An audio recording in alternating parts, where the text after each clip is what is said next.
lagi dengan saya Kim di Inspirations by the Terrace. Di video kali ini saya tidak membahas tentang forex, tetapi saya masih membahas tentang investasi. Lebih spesifiknya adalah cara menyiapkan dana pendidikan ala orang kaya. Nah, ini menarik ya teman-teman ya. Sebenarnya kadang-kadang kita berpikir ya kalau orang kaya itu banyak duit, jadi mau mempersiapkan dana apa aja termasuk dana pendidikan itu ya begitu aja gitu kan. Jadi tinggal ngambil dari dompet gitu ya, tinggal ngambil dari tabungan seperti itu.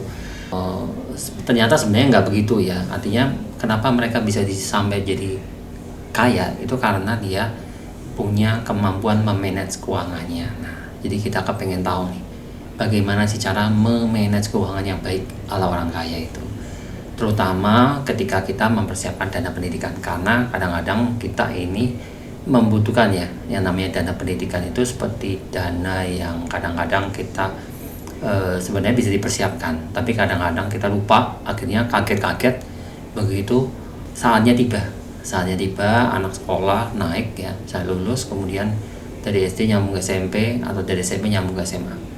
Nah, memang ada yang namanya asuransi pendidikan. Nah, sebenarnya bagaimana sih cara memanage dana yang ada ini untuk bisa kita memanfaatkan itu dunia pendidikan ya, untuk kebutuhan pendidikan anak-anak kita, tetapi dengan cara yang ala orang kaya. Nah, seperti ini ya, saya akan menunjukkan kepada teman-teman. Oke, nah di sheet ini teman-teman sudah pernah ya saya tunjukkan sheet ini di pembahasan video saya sebelumnya, yaitu membahas tentang portofolio untuk passive income ya teman-teman. Nah, ini ada contoh, ada beberapa surat berharga negara ya. Di antaranya ada FR59, FR65, 74 dan seterusnya. Kemudian ini ada contoh perhitungan ya. Di sini ada modalnya 10 juta gitu ya masing-masing. Lalu di sini kuponnya.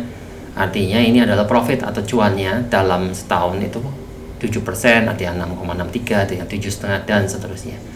Kemudian ini adalah profit dalam setahunnya, dan ini adalah profit dalam sebulannya. Nah, ini udah kita bahas nih di video sebelumnya. Nah, sekarang kita akan membahas kalau seandainya saya memiliki anak dan membutuhkan biaya pendidikannya dia itu, umpama misalnya biaya per bulannya adalah 500.000. Nah, saya mau memanfaatkan yang namanya SBN yang sudah tersedia ini ya untuk dana pendidikan. Nah, caranya gimana? Berarti kan saya harus memilih nih dari antara ini berapa persentase yang mau saya incar nih. Misalnya saya mau incar yang 7% ya. Contohnya FR82 nih teman-teman. Sebenarnya teman-teman bisa memilih yang lain sih, misalnya ini 7,5% kan lebih gede nih ya. Cuma saya nggak mau lah yang gampang aja angkanya biar lebih mudah menghitungnya. Jadi kita pilih yang FR82 misalnya nih. Nah, 7% ya teman-teman. Jadi kita taruh di sini nama SBN-nya FR82 gitu ya. Kemudian kuponnya berapa? 7%. Nah, jangan lupa bahwa yang namanya FR atau surat berharga negara yang lain ya, selain FR ini ada ORI, ada SR dan yang lain-lain, itu ada pajaknya. Nah, pajaknya berapa? Pajaknya itu 10% teman-teman. Jadi kita harus membangsi modal kita supaya ketika dipotong pajak itu cukuplah tetap untuk sebulannya bisa 500.000. Caranya begitu teman-teman. Nah, misalnya nih ya, saya menggunakan FR82 yang kuponnya 7% dan pajaknya 10% ini. Nah, biaya per tahun, biaya per bulannya kan 500.000. Berarti biaya per tahunnya berapa? Nah, kita harus hitung sampai ke tahun dulu supaya gampang. Ya, berarti ini dikalikan 12 kan nih.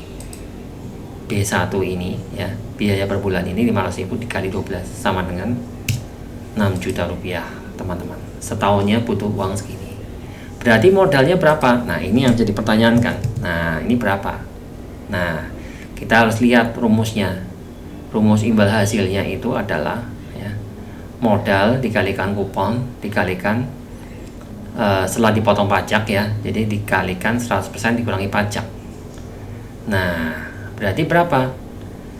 Ya, modal Sekarang kalau misalnya dibalik nih teman-teman, kita kan mau cari modalnya nih, bukan imbal hasilnya. Berarti imbal hasil modal itu sama dengan imbal hasil dibagi kupon dikalikan 100% dikurangi pajak.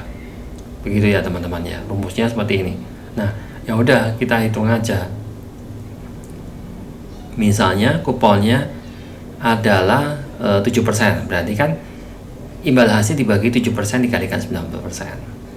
Nah, sekarang terus kalau misalnya imbal hasilnya adalah 6 juta ya, berarti modal sama dengan 6 juta dibagi 7% kali 90%. Nah, kita hitung aja ya teman-teman.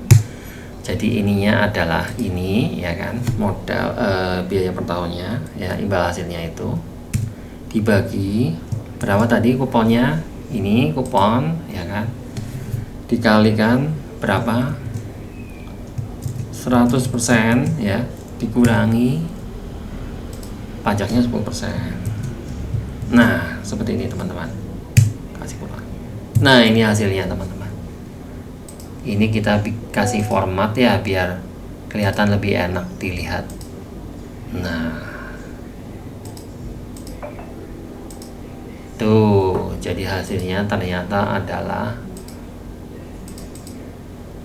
95 juta teman-teman. Jadi teman-teman kasih modal 95 juta sekian atau 100 juta lah ya, itu teman-teman sudah bisa membiayai teman-teman putra-putri teman-teman ya, dengan per bulannya itu 500.000.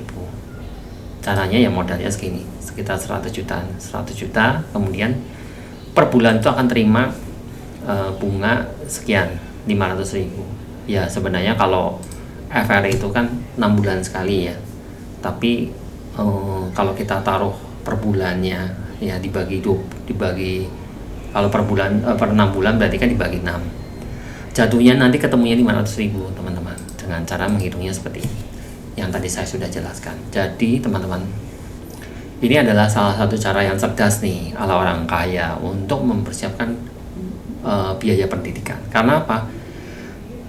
Ketika misalnya anak ini 500.000 per bulan gitu ya, setelah selesai nanti udah lulus nih sekolahnya,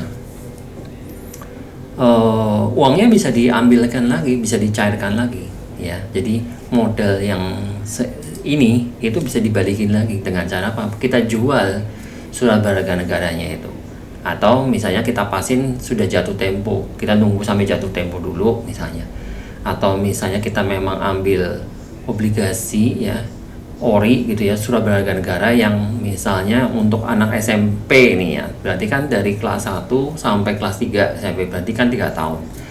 Nah berarti Bapak Ibu tinggal teman-teman tinggal beli ya surat berharga negara yang jatuh temponya 3 tahun, dalam waktu 3 tahun. Nah berarti pas anaknya lulus, pas jatuh tempo, uangnya ini kembali lagi utuh, uang modalnya ini. Sementara jadi uang ini sudah menghasilkan tiap bulan 500.000. Nah ini cara cerdas teman-teman. Jadi teman-teman tidak perlu menghabiskan tabungan jadinya. Jadi tabungannya nggak berkurang. Karena apa? Karena kita sudah menggunakan tabungan ini ternyata akan kembali lagi. Nah daripada ini 3 tahun kita kurangin 500.000 kali 12 ya kan, kali 12 dikali 3 tahun ya kan, itu kan berarti berkurang segini teman-teman. Nah berkurang segini jadinya tabungannya, jadi 77 juta doang, padahal harusnya bisa tetap segini.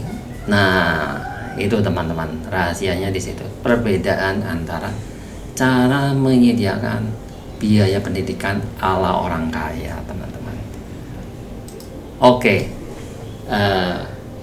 demikian ya teman-teman ya, kira-kira tips ini berguna nggak buat teman-teman?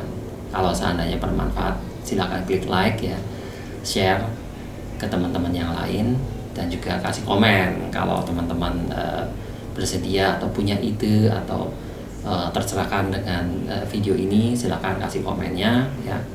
Kemudian jangan lupa subscribe supaya teman-teman bisa mengakses video-video saya selanjutnya ya, dapat notifikasi ketika video saya yang berikutnya hadir. Terima kasih, sampai ketemu.